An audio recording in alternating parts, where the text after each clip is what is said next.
కరువు వర్షాలు ఈ నెల ఆల్మోస్ట్ ఖరీఫ్ 3 నెలలు అయిపోయాయి.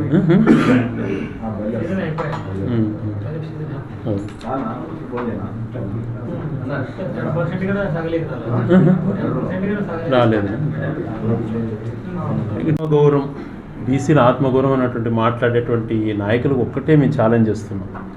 ఎవరికి చిత్తశుద్ధి ఉందని చెప్పి చేసి చూపించాం. ఓసీలకు వచ్చినటువంటి దాంట్లో కూడా బీసీలని అత్యున్నతమైన పోస్టులో కూర్చోబెట్టిన చరిత్ర వైఎస్ఆర్ కాంగ్రెస్ పార్టీ. ఎందుకు ఈ మాట చెప్తున్నాను అని అంటే, మీరు గతంలో 27.5% మించి ఇవ్వలేదు. సుప్రీంకోర్టు ఇచ్చిన గైడ్లైన్స్ 50% మించి రిజర్వేషన్ ఉండకూడదు అన్నటువంటి సుప్రీంకోర్టు ఇచ్చినటువంటి తీర్పు.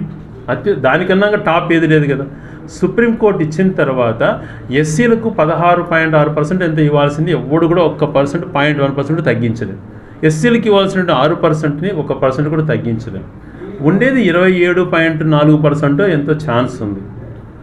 నువ్వు 34% ఇస్తానంటున్నావు కదా, ఏ రకంగా ఇస్తావు అని చెప్తే మాట్లాడకుండా వైఎస్ఆర్ కాంగ్రెస్ పార్టీ తప్పు అని అంటారు. వైఎస్ఆర్ కాంగ్రెస్ పార్టీ 34% ఇవ్వాలని చూస్తే కోర్టుకు నీ మనిషి ప్రతాప్ రెడ్డి అన్నటువంటి వ్యక్తితో కేసు ఫైల్ చేయించింది చంద్రబాబు నాయుడు గారు. ఆ కేసు ఫైల్ చేసిన తర్వాత హైకోర్టు ఏమిచ్చిందంటే, సుప్రీంకోర్టు నిర్ణయం ప్రకారం మీరు అది చేయకూడదు అని చెప్పింది. చేయకూడదు అనుకున్నప్పుడు మళ్ళీ మీరు సుప్రీంకోర్టుకి ఎందుకు వెళ్ళలేదు అంటాడు ఈ చంద్రబాబు నాయుడు. తెలిసి మాట్లాడుతాడో మూర్ఖంగా మాట్లాడో తెలియదు, కానీ సుప్రీంకోర్టే తీర్పిస్తే అది హైకోర్టును సుప్రీంకోర్టు ఇంప్లిమెంట్ చేయమంటే మళ్ళీ సుప్రీంకోర్టుకి మీరు ఎందుకు పోలేదు అనేటువంటి మాట్లాడేటువంటి మూర్ఖత్వం ఆయనకు ఉంది అని అంటే ఆయన ఎంత చేతగాని వ్యక్తి వాడు అర్థమవుతాం. మరి నువ్వు ఎస్సీలు తగ్గిస్తావో చెప్పు. మరి ఏ రకంగా 50% ఇస్తావని చెప్పలేని పరిస్థితులలో కేవలం బీసీలను మోసం చేస్తున్నావు. నువ్వు బీసీలపై నీకు చిత్తశుద్ధి ఉంటే ఎందుకు న్యాయబ్రాహ్మణులకు ఇచ్చేటువంటి అమౌంట్ని తీసేసావు, రజకులకు ఇచ్చే అమౌంట్ ఎందుకు తీసేసావు? ఇవన్నీ కూడా గత ప్రభుత్వంలో బీసీలకు చేయూతనివ్వడానికే కదా చేసింది. ఆ చేయూత లాంటి స్కీమ్ ఎంతో ఉపయోగపడింది వాళ్ళకి. బీసీల నీ మన అడ్వర్టైజ్మెంట్ చేసుకోవడం కాదు, చేస్తే ప్రేమతో చేయాలి. మామూలుగా హిందూ ధర్మం అంటారో లేకపోతే మామూలుగా భగవద్గీతలో చెప్పారంటారో నాకు తెలియదు, కానీ ఒక అంశం చెప్తుంటారు, చేసే సహాయము కుడి చేతితో చేసే సహాయం ఎడం చేయి కూడా తెలియకూడదు. అటువంటి గుణం ఉన్న వ్యక్తి జగన్మోహన్ రెడ్డి గారు.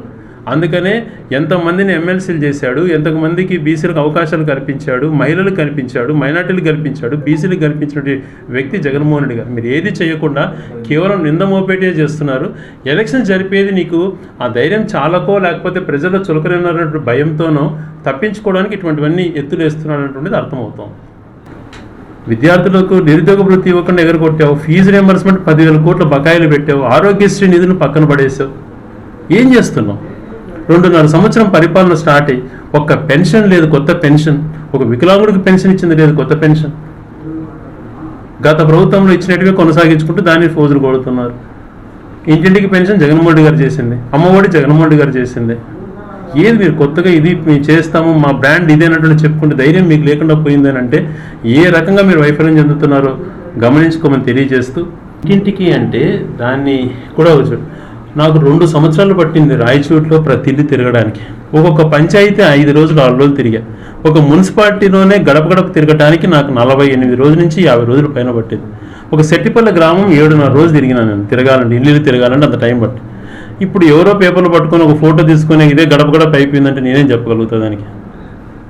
గడప గడప కాన్సెప్టే మార్చి నా గడప గడప 2 సంవత్సరాలు ఏ రకంగా తిరిగానో, ఏ ఇంటికి నేను టచ్ చేయలేదో మీరు నిరూపించండి.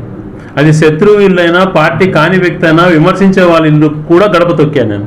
గర్వంగా చెప్పుకోగలుగుతా ఈ ప్రాంత ప్రజాప్రతినిధిగా.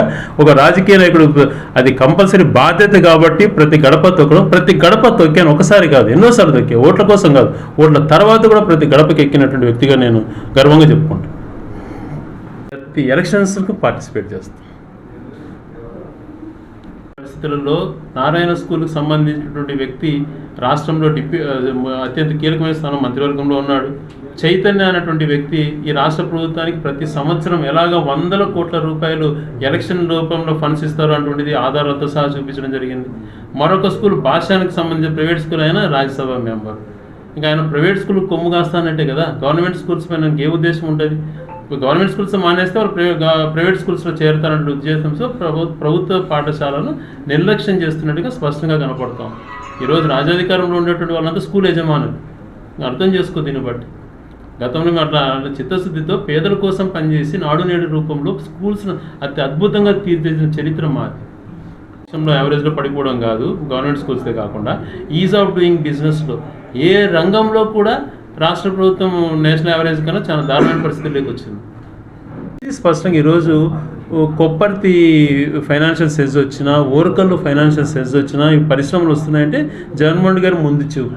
పోర్ట్స్ వల్ల ఎంత మేలు జరుగుతుంది. ఈరోజు దుగ్గరాయపట్నం పోర్ట్ వల్లనే కదా మనకు ఇండోసోర్లు కానీ జేఎస్డబ్ల్యూ స్టీల్ ప్లాంట్ వచ్చింది. ఈ పోర్ట్స్ వల్ల ఎంత బెనిఫిట్ జరుగుతుంది. గతంలో రాజశేఖర రెడ్డి గారి ఆలోచన శ్రీ సిటీ చేసింది. తండ్రి కొడుకులు అయితే ఏమి చేయకపోయినా ఊరికే మభ్యపెట్టి విమర్శించేది, వ్యక్తిగత దూషణలు చేస్తుండేది మాత్రమే చంద్రబాబు నాయుడు పరిమితమయ్యారు. చేసేటువంటిది ఏది చూపించడు. నేను చేయగలిగింది ఇది, నేను చేసింది ఇది అనేది ఏది లేదు.